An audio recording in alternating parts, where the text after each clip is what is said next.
ó minha mãe, eu lhe ofereço toda a vós, e em prova da minha devoção para convosco, eu vos consagro hoje e sempre os meus olhos, os meus ouvidos, a minha boca, o meu coração, inteiramente todo o meu ser, e porque assim sou vossa, ó incomparável Mãe, guardai-me, defendei-me, como coisa e propriedade vossa.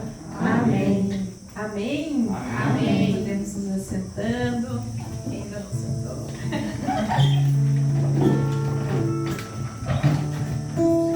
Boa noite, então. Tudo bem com vocês? Que bom, graças a Deus. Quanta graça já experimentamos até agora, né? Foi uma bênção já, né? Termos chegado até aqui. Mas eu gostaria de convidar você a olhar nos olhos desse irmão aí do seu lado, talvez é seu esposo, sua esposa, amigo, amiga, irmão, conhecido, filha, né? Filho.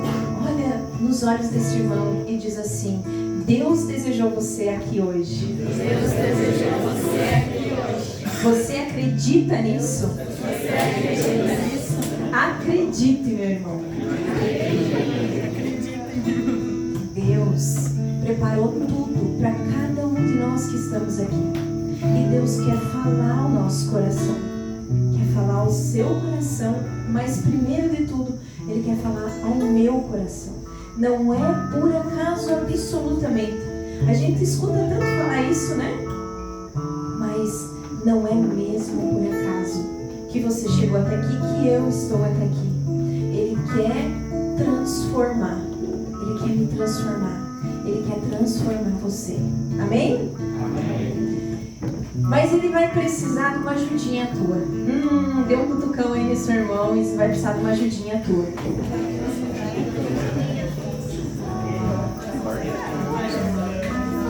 Ele vai precisar de uma ajuda sua, meu irmão. Ele vai precisar que você apresente para ele um coração disponível. Você já ouviu isso alguma vez? Assim, meu, como aquela pessoa é disponível. Eu só liguei para ela, não é que ela veio e me ajudou. Eu só pedi para ela, precisava que você fizesse para mim uma farofa de pinhão. Tava pronta. Eu precisava de uma ajudinha aqui e ela veio e me deu essa mão. Vocês já ouviram isso? Vocês já fizeram essa experiência na sua vida alguma vez? Quem já fez, levanta a mão. Eu também, graças a Deus. Lá em casa, né, a gente faz muitas experiências disso. Ontem eu precisava de um alongamento, porque eu tava desde sexta-feira com uma dor no meu calcanhar. E eu tava pensando, meu Deus, essa dor bem maluca, começou do nada. Depois da missa começou aquela dor no meu cabelo. Eu disse, quer ver que aquele negócio lá desse porão de calcânia só que me faltava. E comecei a me analisar, comecei a ver que tinha uma dor aqui assim, de repente doía na panturrilha e aquela dor no calcanhar. Daí ontem eu disse assim, sabe de uma coisa, Adão estava precisando de um alongamento. Adão, precisa que se alongue bem as pernas, porque eu acho que é o meu ciático que está incomodando. Pois ele fez um alongamento prontamente. Alongou uma perna, alongou a outra. Hoje eu já acordei bem melhor. Quase não estou sentindo, viu? Foi um autodiagnóstico, deu certo. Então, foi, graças a Deus, né? Então, esse coração disponível dele me ajudou ontem. E quantas vezes nós encontramos isso na nossa vida, né? Então, eu queria convidar você para a gente começar hoje. Coloca a mão aí no seu coração. Pode ser a mão direita ou a mão esquerda. Vê se ele está batendo, né? Não, obrigada por ontem. Você me salvou daquela dor. E nós vamos ouvir essa canção e já vamos rezando com ela, porque Jesus hoje quer o meu e o seu coração disponível, quer que a gente diga para Ele, Senhor, eu disponibilizo o meu coração para o Senhor agir, para o Senhor falar. Então você vai ouvindo e essa música vai ser a nossa oração, já no início da nossa partida. Pelo meu coração, tua vontade, ó Senhor, passa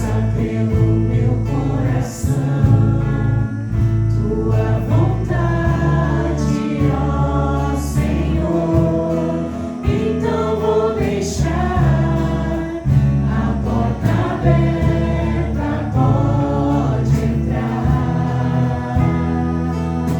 Escuta isso. Então vou deixar a porta aberta, pode entrar. Minha vida, minha história é o teu lugar. Você que sabe, canta junto. Um coração disponível, um coração bem aberto, indiviso ao teu coração, bem atento à tua voz. Quero sentir teus sentimentos, voltar a ti meus pensamentos, ter nos lábios louvor, te seguir aonde for.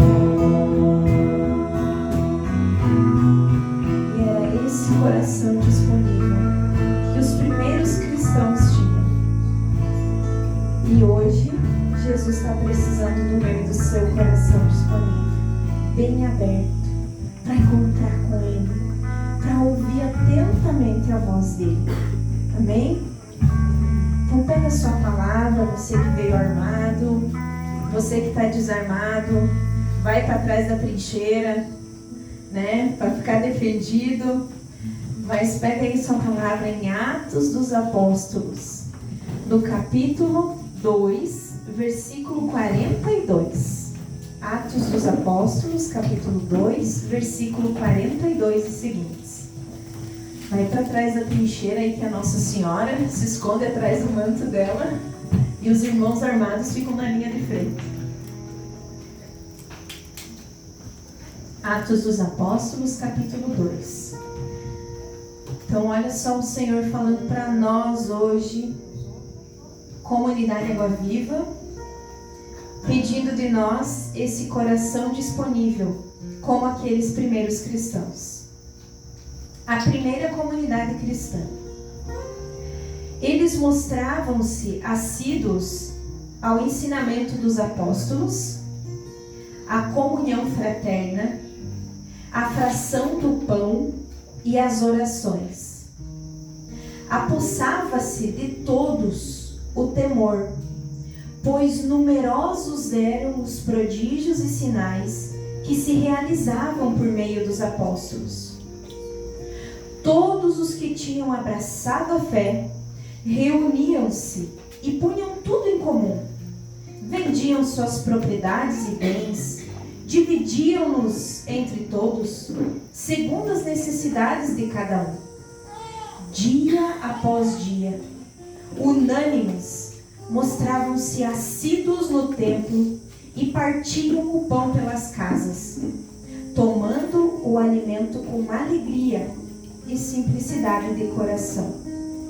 Louvavam a Deus e gozavam da simpatia de todo o povo. E o Senhor acrescentava cada dia ao seu número os que seriam salvos. Palavra do Senhor. Graças a Deus. Alguém aqui já tinha ouvido essa palavra? Levanta a mão. Quem já conhecia essa palavra? Então, olhem só.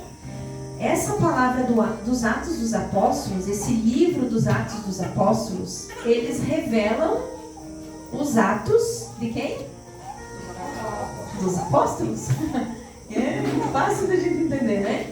Eles são uma revelação das atitudes, daquilo que os apóstolos faziam. E esse livro, ele foi escrito por um santo que nós celebramos esses dias, São Lucas. Conhecem São Lucas? Mesmo que escreveu o Evangelho. Ele era assim, ó, com São Paulo. E ele não chegou a conviver com Jesus. Mas ele conviveu com os primeiros apóstolos. Com Pedro, Paulo, né, com Filipe, João, Tiago. Ele conviveu com eles e ele teve um convívio especial com ela, com Nossa Senhora. Então, muitas coisas São Lucas escreve que ele ouviu da própria Virgem Maria. Ela foi ditando para ele, ela contou para ele como é que foi a anunciação do anjo, ele foi descrevendo no Evangelho. E assim também ele foi escrevendo quais eram as atitudes, as primeiras atitudes dos apóstolos. E aqui nós temos, né, no versículo 42, a primeira comunidade cristã. Nós estamos hoje aqui onde que nós estamos? Na comunidade Água Viva. Nós estamos aonde aqui? Lá eles estavam na primeira comunidade cristã. Como nós aqui, numa comunidade. A gente também conhece a comunidade lá da nossa capela, não conhece? Que é um pouquinho diferente assim da vivência da comunidade Água Viva, que tem um carisma próprio, né? Mas é uma comunidade também. Assim também eles viviam lá nessa comunidade. E olha só que a gente acabou de ler como os apóstolos viviam. Como que era a prática deles, a vivência deles. E o que vocês acham? Será que isso aqui pode nos ajudar ou não? Com certeza. Olhe para o seu irmão do lado que está com uma cara meio assustado e diga assim, isso é para você, meu irmão. É para você que é comunidade de Deus, comunidade católica. É para você. Essa vivência da primeira comunidade cristã é para mim, é para nós, comunidade Água Viva. E olhe só como que essa passagem começa. Começa, né, relatando como que vivia essa comunidade e nos ensina muito. Começa dizendo, primeira coisa, eles mostravam-se assíduos ao ensinamento dos apóstolos. Nossa, aqui nós já damos uma brecada aqui. O que é assíduo? Perseverante. O que mais que é sinônimo de assíduo? Constante. O que mais? Participativo. Intenso. Dedicados. Né? Então, é participativo, perseverante, intenso, dedicados. Eles mostravam-se assíduos. Eles eram dedicados naquilo que ensinavam os apóstolos. Então, o que significa dizer isso? Significa dizer que os apóstolos ensinavam e aquele povo ouvia e obedecia. Né? Obedecer é ob audire, vem de ouvir e fazer. Então, aquele povo ouvia e fazia. Ele botava em prática aquilo que ele ouvia. Não entrava por aqui e saía por aqui. Quantas vezes nós já ouvimos os ensinamentos da igreja, né? Os ensinamentos de Deus, e simplesmente passou de um ouvido para o outro e não virou prática na nossa vida. É ou não é verdade? Você já viu isso? Eu já vi lá em casa, na minha vida, na vida lá de casa. Eles mostravam-se dedicados, atenciosos àqueles ensinamentos. Eles ouviam e realizavam. E o que significava os apóstolos? Significava a igreja. A nossa igreja nasceu da onde? Da onde que nasceu a nossa igreja? Jesus. Aqui. Do sangue e água que jorrou do peito de Jesus. Nasceu do próprio Cristo na cruz. E Jesus escolheu 12 para que ele espalhasse essa fé por todo o mundo. 12 apóstolos espalharam a fé por todo o mundo. Então, esses apóstolos são a igreja. Então, o ensinamento deles é o ensinamento da igreja, o ensinamento de Deus. E aqueles primeiros cristãos ouviam e realizavam o que ensinava a igreja, o que ensinava os apóstolos. E você e eu, estamos ouvindo e obedecendo os ensinamentos da igreja? Vamos pegar um exemplo bem prático. Qual é a atenção que nós estamos dando, por exemplo, aos mandamentos de Deus? Quantos são os mandamentos de Deus? 10. Isso. Deus pegou uma lei que era 600 e poucas regras lá e disse, isso aqui é muito difícil para o povo conseguir, né? Deu para Moisés 2 tábuas com 10 mandamentos. 3 na primeira e os 7 na segunda tábua. O que ele disse? Nesses 10 estão todos os mandamentos que nós devemos seguir. Quais são eles? Vamos ver. Quem fugiu da catequese aí? Primeiro mandamento. Amar a Deus sobre todas as coisas. A dona Gorete, a senhora não vale. Segundo. Não tomar seu santo nome em vão. Terceiro. Guardar domingos e festas de guarda. Quarto.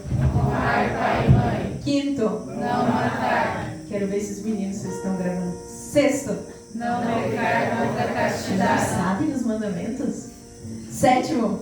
Não furtar. Opa. Sétimo. Não furtar.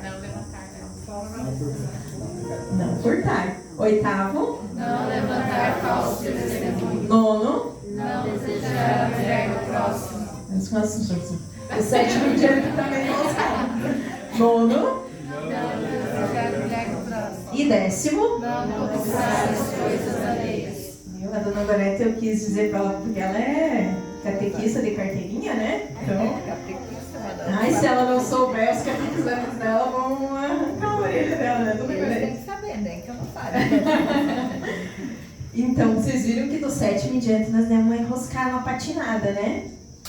Mas olhem só, esses 10 mandamentos tão simples que Deus nos deu, até nos parece, né? Uma série de nãos que Deus está dando, não parece? Alguma vez na sua vida você já pensou isso? Talvez, quando nem conhecia Jesus, você pensou assim, meu Deus, esses mandamentos, não, parece assim uma série de proibições que Deus faz. Pensou ou não pensou? Já passou isso pela sua cabeça? Já, pela minha, passou sim. E será que Deus inventou esses mandamentos assim? Viu, chamou Moisés e tive uma ideia. Tá aqui. Não, Deus não inventou os 10 mandamentos. Esses mandamentos já estavam gravados no coração do homem lá no paraíso. Eles não precisavam estar escritos, eles estavam gravados no coração de Adão, através da lei natural. Santo Tomás nos ensina isso. Os mandamentos que Deus entregou para Moisés já estavam no coração do homem. Ele já sabia que ele não podia matar. Ele já sabia que ele não podia furtar.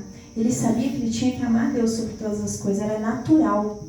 E vocês sabiam que nós também sabemos disso? Nós também sabemos. Naturalmente, já nasceu naturalmente no nosso coração essa lei. É natural. Mas o que aconteceu com Adão lá no paraíso? Ele conhecia, devido a essa lei, ele conhecia tudo em profundidade. Como que Adão, ele que deu o nome aos animais, vocês sabiam? Como que ele deu o nome para a vaca de vaca? Que ela não tem cara de macaco, né? A vaca tem cara de vaca? Você já pensou, né? Se ele tivesse a ideia, vou dar o nome do macaco de tigre. Não tem cara de tigre, né? Ele deu o nome de todos os animais. Por quê? Porque ele conhecia a essência das coisas. Devido a essa lei que Deus colocou no coração dele. E ele vivia numa união tão grande com Deus. Tão grande, que Deus caminhava no paraíso todas as tardes.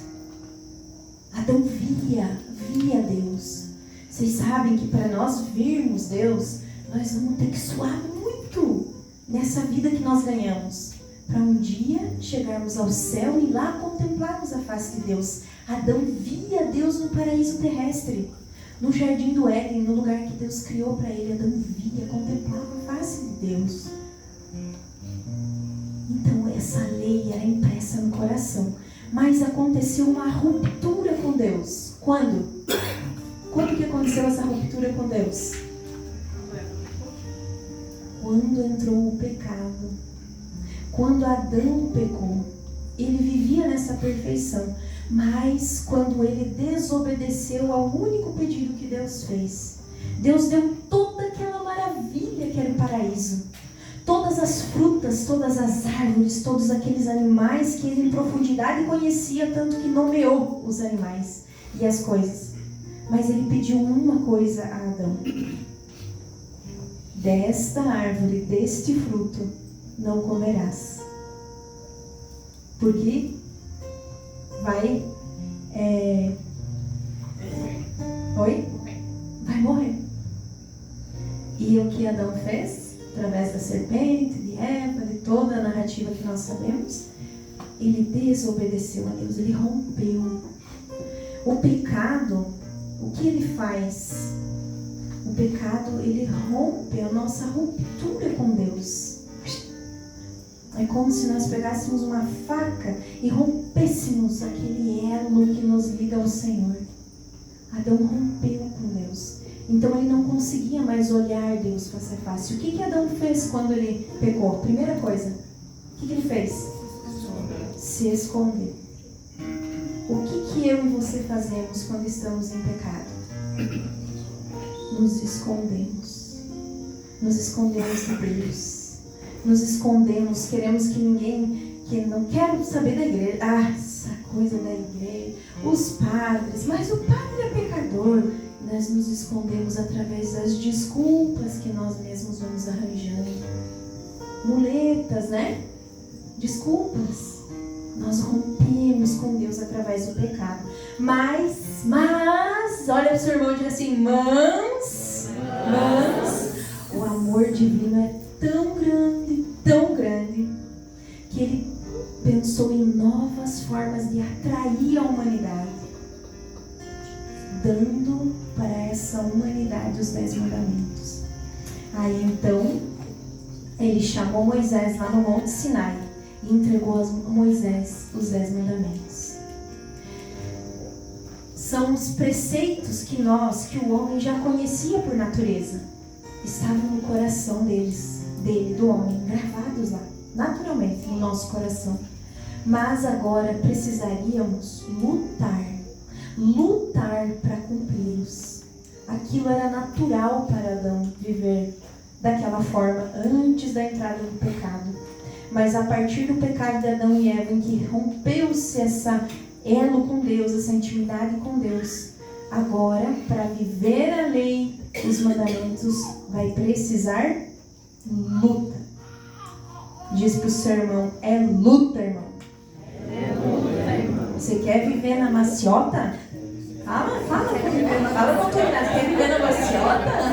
É luta, Milena. É luta. Então precisaria lutar para cumprir. Já que desde lá do pecado, o demônio semeou no coração humano uma coisa que nós chamamos de concupiscência. O que seria isso? Concupiscência. Concupiscência. Desejo. Muito obrigado, Rodrigo. Desejo. Uma vontade de satisfazer os meus desejos. Então, o demônio, naquela visitinha lá, sabe? Às vezes o demônio faz isso na nossa casa, não faz? Sabe aquela visitinha que ele fez no paraíso? E disse para Eva, mas por quê? Por que não comer esse fruto? É que Deus sabe que se você comer, você será como Deus, como Ele. Então, sabe? Quando ele faz uma visitinha lá em casa, às vezes dá aquela rabanada assim, né? Que derruba lá, que quase nos destrói. Então, com essa visitinha na nossa história, né? Que vem lá desses nossos pais, Adão e Eva, os primeiros homens da terra, né? Homem e mulher.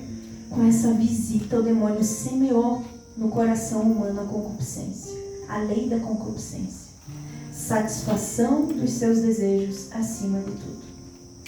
E hoje, nós vivemos num mundo regado pela concupiscência. É verdade ou não é? Queremos nos satisfazer. A gente tem essa inclinação, não é? Você consegue pra mim dar um cabo de vassoura? A gente tem uma vassoura ali. Eu nunca mais esqueci, uma vez a gente teve um encontrão e veio o pessoal da Shalom pregar pra nós. E quando eles falaram, né, de toda essa história da criação, eles usaram um cabo de vassoura. E eu nunca mais esqueci disso. E eu queria só mostrar para vocês também nunca mais esquecerem. Depois do pecado, nossa alma, que era assim, voltada para o alto, naturalmente no nosso coração tinha um desejo do alto. essa lei natural, essa lei que agradava a Deus, que o próprio Deus colocou impresso no nosso coração, depois do pecado, nós ficamos inclinados para as nossas vontades. Nós não conseguimos mais ficar firmes, né? Nós ficamos horas inclinados para um desejo, horas para o outro, horas para o outro. Então, essa inclinação que vem, né, dessa visitinha do demônio, essa concupiscência ficou no nosso coração. Santo Tomás também fala isso. Ficou impressa essa lei da concupiscência, satisfazer os nossos desejos. Mas, assim mesmo, Deus manifestou por escrito a lei que já estava lá no nosso coração. Para quê? Para ordenar novamente aquilo que bagunçou através do pecado. Para ordenar novamente nós com nós mesmos, nós com os outros, com as criaturas, com as coisas criadas, e nós com Deus. Então, os 10 mandamentos, eles não são um conjunto de proibições vindas de um rei, de um Deus, vindas de um Deus ressentido pela desobediência de Adão e Eva. Deus ficou muito ressentido e agora eu vou criar umas leis proibindo isso, proibindo aquilo, Não, elas não são isso. Se até hoje nós pensávamos assim, ou já pensamos assim e tínhamos um pouco de dúvida, é a hora da ruptura dessa dúvida. Os mandamentos são, na verdade, vindos de um infinito amor de Deus pelas suas criaturas. E quando nós os praticamos, os aceitamos, nós aceitamos o próprio amor de Deus por nós. Esse amor que transforma, que nos transforma. Então, o pecado, ele é a ruptura com Deus. O pecado é a origem de toda a desordem. Desordem. E desordem, a gente fala numa desordem exterior, certo? Né? Como que está a nossa casa? Pensa um pouquinho, como que ficou sua casa hoje? Como que está o seu quarto? Como que está o seu guarda-roupa? Então, a gente já veio na nossa memória, está ordenado, está mais ou menos, tá? Então, o pecado, ele faz isso com nós interiormente. E esse exterior desordenado, meio bagunçado, é só um reflexo do nosso interior. Padre Léo já dizia, né? Quem arruma o guarda-roupa, arruma o coração. Quer saber como é que está o seu coração? Abre as portas do seu guarda-roupa. Que susto, que medo. Ele já ensinava isso, que ensinamento sábio, né? Então, essa desordem, às vezes lá dentro de nós, a gente tá cheio de entulho, cheio de coisa. Tudo tá abarrotado, tá tudo misturado, tudo fora de lugar. Às vezes bem como está o nosso guarda-roupa. Você não consegue achar uma roupa lá. Você perde as coisas dentro do seu próprio guarda-roupa. Perco as coisas dentro do... Essa é. Então eu perco as coisas dentro de mim mesmo. Estou assim, ó. Deus está nos pedindo. Deus está falando para mim e para você, ao nosso coração nessa noite. Sabe por onde que nós podemos começar? Por uma boa confissão. Por uma boa confissão. Quanto tempo nós nos confessamos a última vez? Olha um pouquinho para os 10 mandamentos. Eles vão nos dando a bússola, né?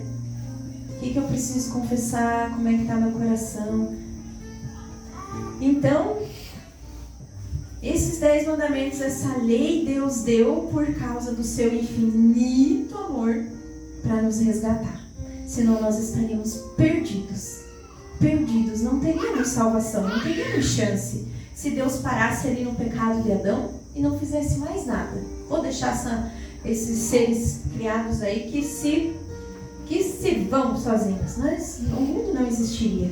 Deus não só criou o mundo, Ele criou e Ele sustenta. Ele sustenta tudo que Ele criou. Ele sustenta a mim, a você, os animais, as plantas. Ele dá o sustento. A chuva, o sol, o alimento, a terra. Ele criou e Ele dá o sustento. Então, se Deus tivesse tirado, eu vou deixar, nem nós não existiríamos mais. Nada mais existiria. Então, é fruto desse amor. E nós vamos nos transformando naquilo que amamos. Vocês sabiam disso? Se nós amamos as coisas, nós nos transformamos em uma coisa, uma coisona. Se nós amamos muito dinheiro, nós nos transformamos no quê? Dinheirista. Num dinheirista, numa pessoa avarenta, vive pelo dinheiro, dinheiro, dinheiro. Se nós amamos muito o nosso corpo, nós nos transformamos numa pessoa que vive só para o corpo. Para o comer, para o beber, ou para o cuidado exagerado, para uma sexualidade desregrada, para uma vaidade. Agora fiz isso, agora faço aquilo, agora fiz aquilo outro. Então, nós vamos nos transformando naquilo que nós amamos. Então, quando nós amamos a Deus, nós vamos nos transformando naquilo que nesse ser amado, nos transformando mais parecidos com Ele. Vamos nos aproximando dele.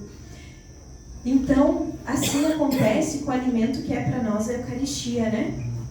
A Eucaristia é o único alimento que faz o quê? Tudo que a gente come ou se transforma em energia, em músculo, em gorduras, em açúcar. Mas a Eucaristia é o único alimento que nós recebemos. E quando nós recebemos, ele não se transforma em alguma coisa em nós. Ele nos transforma nele, em Cristo. Cada vez que a gente recebe a Eucaristia, a gente se transforma mais um pouquinho em Jesus. Por isso, nem vamos falar na importância de receber a Eucaristia, né? Mas vamos falar em como nós estamos recebendo a Eucaristia. Jesus, cada vez que nós recebemos, Ele está te transformando nele. Você vai ficando mais parecido com Ele. E nós precisamos nos dar conta disso. Senão nós recebemos Jesus de qualquer jeito. E Jesus, no Diário de Santa Faustina, ele lamenta, até mesmo pelas almas religiosas, que me recebem como se não estivessem recebendo qualquer coisa. Ele chora, porque lá no céu nós veremos esse valor. Nós já temos que ter aqui, naquele momento, Nossa Senhora se ajoelha na consagração, no momento da consagração. Os anjos estão à volta. Nós não vemos com os nossos olhos carnais, mas São Pio via. Santa Faustina, hoje rezando, eu abri no trecho do diário, porque ela via. Então, na hora da Santa Missa, o que ela viu? Jesus, a hóstia, se transformou no menino Jesus. E a imagem de Nossa Senhora que estava ao lado do altar ficou viva. E Jesus dava os bracinhos para Nossa Senhora. De repente, Nossa Senhora começou a falar com Santa Faustina. Aí Jesus, menino, dava os bracinhos para o povo. Estendia as mãozinhas para o povo. Nós não temos essa graça. Mas nós temos que lutar. Porque agora precisaríamos lutar. Lembram? Luta, esforço, para que a gente possa ver.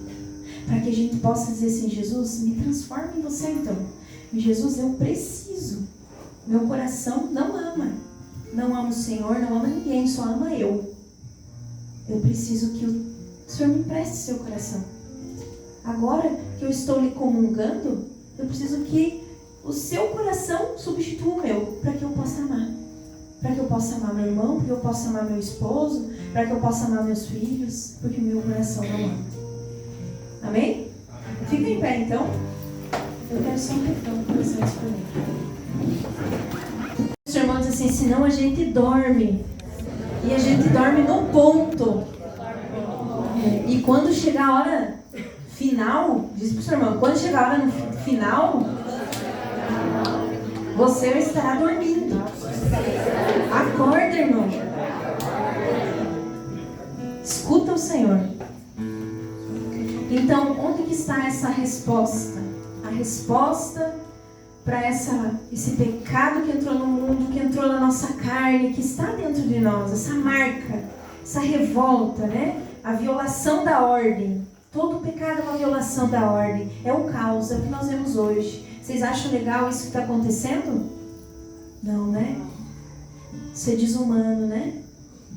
É uma violação, é uma desordem. Nós vemos isso acontecendo. Então a resposta está na assiduidade aos ensinamentos da igreja. Assíduo, seja assíduo, meu irmão. Busque o que a igreja ensina. Busque os mandamentos. Josi, eu estou dizendo, Josi, busque os mandamentos. Bata no seu peito e diga, fulana, né? Diga seu nome, Josi. Busque os mandamentos. Seja assídua, Josi. Seja atenta, Josi. Não dorminhoca, Josi. Uma amiga nossa, essa semana, agora, acho que quinta-feira, ela falou assim, sabia que quando a gente dorme na missa, é o demônio. Quer roubar, né? Ele lida, pra você cochila, dorme, pesca uns peixes. Ele gosta de lidar com pescaria na hora da missa que nós. Não caia nessa. Coragem. É luta. É luta. Irmão, é luta. Depois a gente vai ver que eles viviam a comunhão fraterna, a fração do pão e as orações. Essa comunhão que nós somos também chamados a viver, não era só material. Era material também, né? O Padre Mário sempre diz assim, quando a fé desce para o bolso, a gente vê muita coisa. Era material também. Eles vendiam as suas propriedades e traziam dinheiro para os apóstolos e era dividido conforme a necessidade de cada um. Mas era profundamente uma comunhão espiritual, que vinha da partilha do Evangelho, da palavra, dos ensinamentos de Jesus. Era essa comunhão forte. E aqui eu queria lembrar, assim, essa partilha, ela tem que lembrar para nós o desapego, a confiança na providência. E na comunidade, assim como lá na comunidade dos primeiros cristãos, aqui na comunidade, a gente vive constantemente uma experiência da providência de Deus. Não é, Gabriel? A Adriele não está aí hoje, né?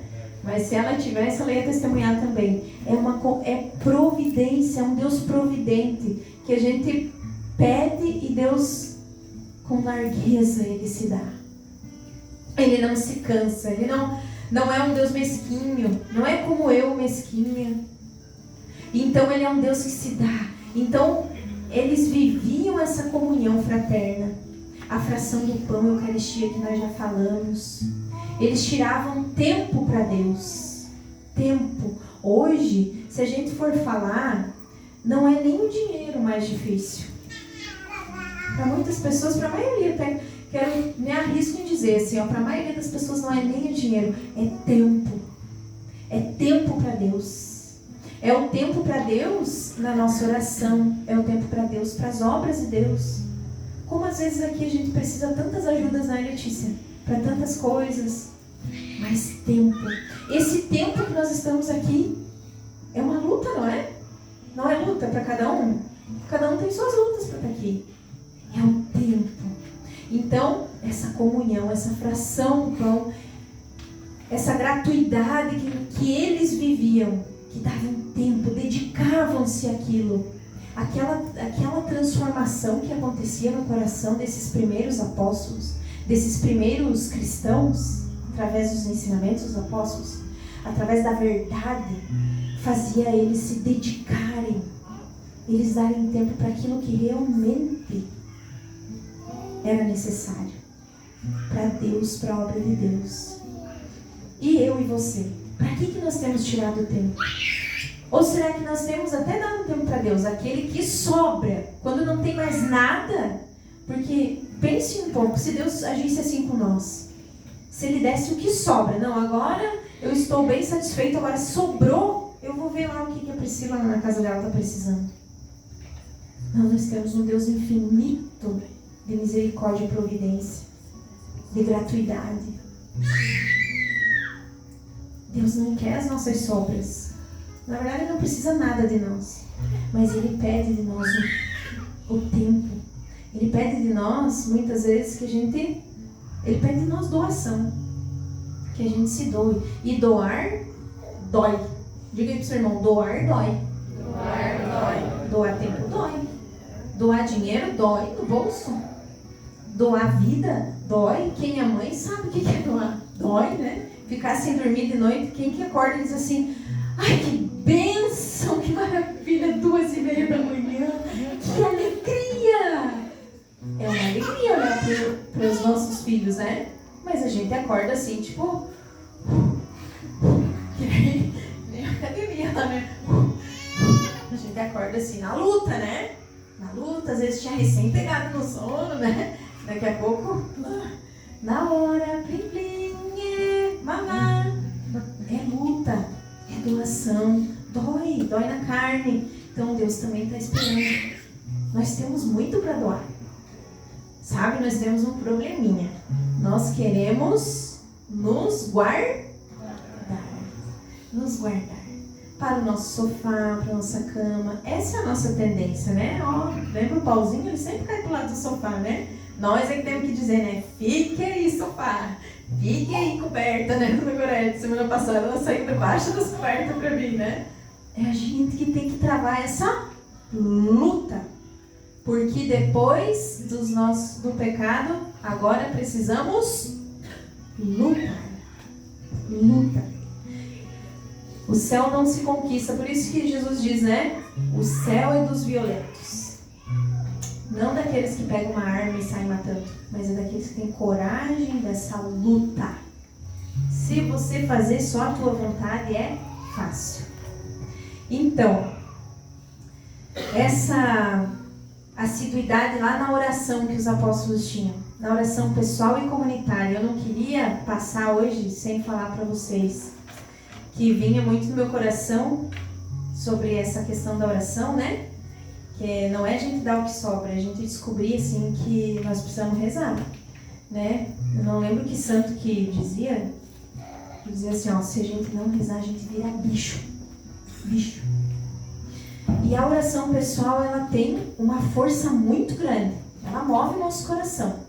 Mas eu queria muito que hoje a gente gravasse no coração essa força da comunidade que o professor Célio falava aqui no começo. A força da oração comunitária. Os apóstolos viviam isso. E São Luís Lingon de Montfort, ele, naquele livro que até estava na legenda do convite lá, né? A Eficácia Maravilhosa do Santo Rosário, ele comenta o quanto agrada a Deus as nossas reuniões de oração. O quanto agrada a Deus. E ele ensina que as nossas orações em grupo, em que a oração de cada um se torna comum aos demais.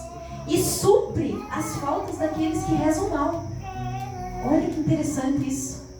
Às vezes aqui na hora pedimos o Espírito Santo, mas o coitado da irmã lá estava cochilando, pediu o Espírito Santo pensando lá no leite que derramou hoje lá no fogão, ficou um grude, misericórdia. Outra pediu o Espírito Santo aqui pensando, mas lá em casa não sei o quê.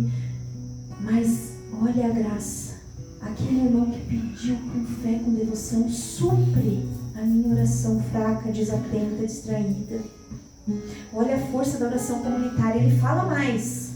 Além disso, a pessoa que reza acompanhada não reza apenas a sua oração, mas também a dos demais. Por exemplo, se forem 20 pessoas rezando o Santo Terço, cada uma terá um mérito de 20 terços. Olha, faz uma cara de espanto aí pro irmãozinho. Tá vendo? Lá em casa, que nós precisamos rezar o terço diariamente, é luta. Mas lá nós temos o mérito de 3 terços. Mas aqui, nós aqui estamos bem mais que 20. Olha quanto mérito da nossa oração, gente. 20 pessoas, um mérito de 20 terços. Então, é um grande clamor ao céu. A oração comunitária, ela não é somada, ela é multiplicada. Ela não é a minha mais a tua, ela é multiplicada. Ela se dobra, se triplica, quadriplica, quintuplica, sextuplica. Sei que é assim que fala, né? É um grande clamor ao céu. E ele acrescenta mais uma última coisa. Na hora de aplacar a cólera de Deus, a oração pública é mais poderosa que a particular. Olha o que aconteceu com o povo em Nínive. A cidade ia ser arrasada. E ouviram a profecia do profeta Jonas. Até o imperador colocou lá o saco de estopa e jejum e oração. E o que Deus fez? Não destruiu a cidade. Olha o que aconteceu numa batalha lá, a primeira batalha dos cristãos lá em Lepanto, que rezaram o Santo Rosário. O Papa levantou um clamor, todo o povo, os lutadores, eles eram um exército infinitamente menor que o exército muçulmano inimigo. Vamos lá, clamor do Santo Rosário. Quem ganhou? A maioria ou a minoria? A minoria. A força da oração. A força da oração pública. Então, o que vocês acham, né? E olha, São Luís é um santo daqui dos nossos últimos tempos. Ele que tem pedido para nós, né? Consagrem-se a Nossa Senhora. Só vão ver quem a verdadeira devoção a Nossa Senhora, quem se consagrar a Nossa Senhora. 8 de dezembro nós vamos ter aqui um grande exército renovando e se consagrando a Nossa Senhora. 8 de dezembro, nosso encerramento de ano aqui, na sexta-feira, nós teremos um momento de um clamor ao céu através dessa entrega de vida a Nossa Senhora. Se você não sabe, procura aí, levanta a mão, Letícia, Nancy, procura, né, Pri, Rodrigo, procura aí que eles informam para vocês como que é essa consagração, o que eu preciso fazer. Procura qualquer um aqui da comunidade que vai saber explicar para você. É um clamor. E São Luís vem dizer isso, porque mais do que nunca nós precisamos dessa devoção. Ser verdadeiros devotos. Então, né, encerrando ali a nossa palavra, todos tinham abraçado a fé, punham tudo em comum. Dia após dia, unânimes, mostravam assíduos no partir do pão, tomando alimento com alegria e simplicidade de coração. Com um coração disponível. Simples, entregue a Deus. Dedicavam suas vidas com simplicidade, aquelas vidas que tinham sido transformadas pela verdade. E nós aqui na comunidade, irmão, irmã, nós precisamos deixar essa verdade transformar a nossa vida. Não podemos ouvir hoje a palavra e sair daqui igual como nós chegamos. Ela precisa transformar nosso interior. Ela precisa gerar uma alegria do seguimento de Cristo, da certeza da fé verdadeira, da certeza da verdade. Ela precisa ser transformadora. Nós precisamos tomar essa decisão hoje de dar corte no nosso egoísmo, nessa tendência sempre para os nossos desejos, que nos impede de servir a Deus, que nos impede de viver os mandamentos, que faz com que a gente olhe assim para os mandamentos como um peso. Ah, meu Deus, que peso! É uma proibição. Só não dá. Meninos do ministério, jovens, vocês que estão jovens, essa palavra é para vocês. Decisão, dar corte, jovens casais, jovens solteiros. Dar corte naquilo que na nossa vida não é ensinamento de Deus, não é ensinamento da igreja. Voltar, conversão, confissão. Nós temos a graça ainda de termos sacerdotes aqui, que nos trazem a confissão, que nos trazem a comunhão, a Eucaristia. Nós precisamos voltar, nós precisamos tomar essa decisão hoje. E por fim, o que esse povo fazia? Louvavam a Deus e gozavam da simpatia de todo o povo. Do povo. E o Senhor acrescentava a cada dia a seu número os que seriam salvos. São Paulo já fala nas suas cartas a salvação assegurada à comunidade cristã. Meu irmão, você faz parte desse resto de Israel. Eles se chamavam. Somos o resto de Israel. Aqueles que ninguém quis saber. Aqueles que foram depois martirizados, que foram chacotados. Porque você hoje viver castidade, jovem. Você, jovem casal, ter filhos? Não, é incômodo. É gasto. nós precisamos tomar a decisão. É o resto de Israel. É a pequena comunidade cristã. Não é a maioria. Mas quem venceu a batalha mesmo? Com Deus. Deus sempre a minoria vence. Com Deus sempre. Deus sempre faz a minoria vencer. Porque não importa a força dos homens. É a força de Deus que nos levanta. É essa vida que busca a santidade.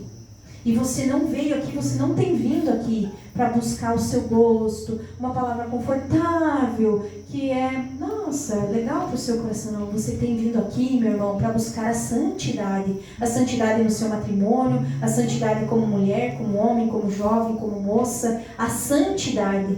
Fala isso para o seu irmão, você tem vindo aqui para buscar a santidade.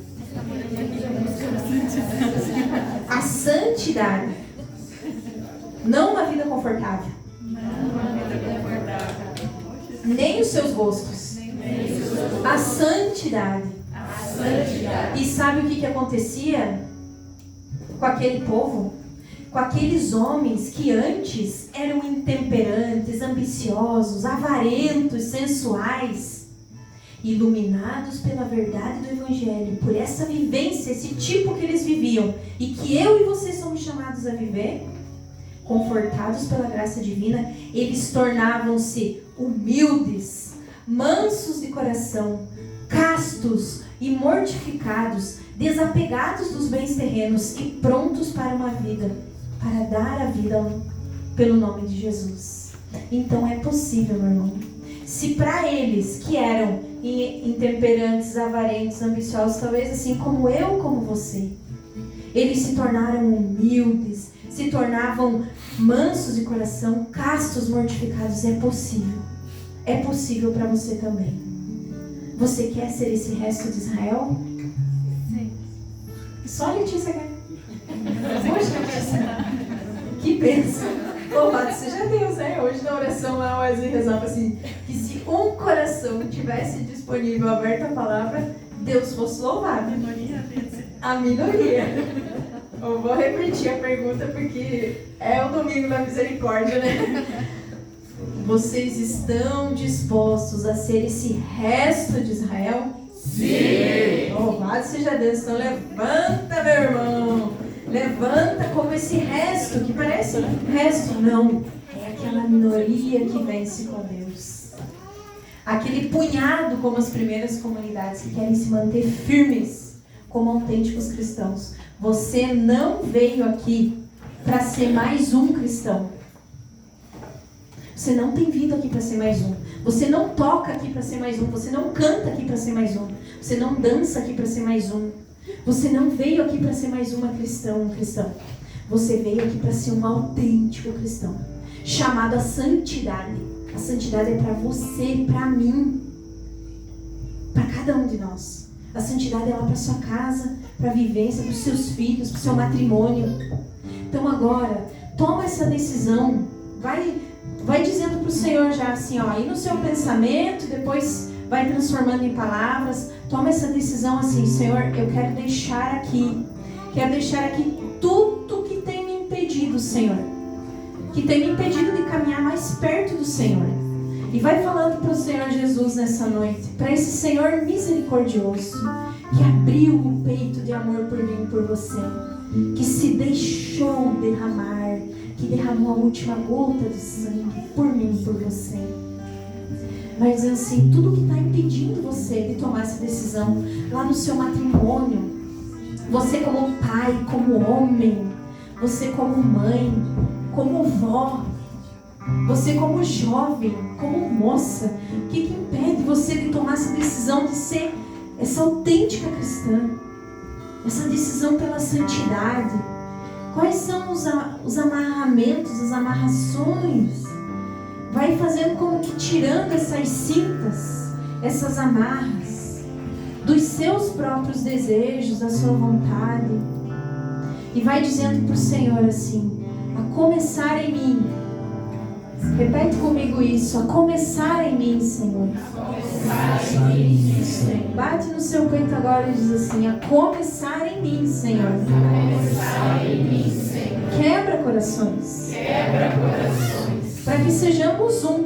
Para que sejamos um. Um com o Senhor. Um com o Senhor. Um aqui nessa comunidade. Um aqui nessa comunidade. Que tenha força. Tenha força. Juntos temos mais força. Juntos temos mais força. Quebra corações. Quebra corações. Vai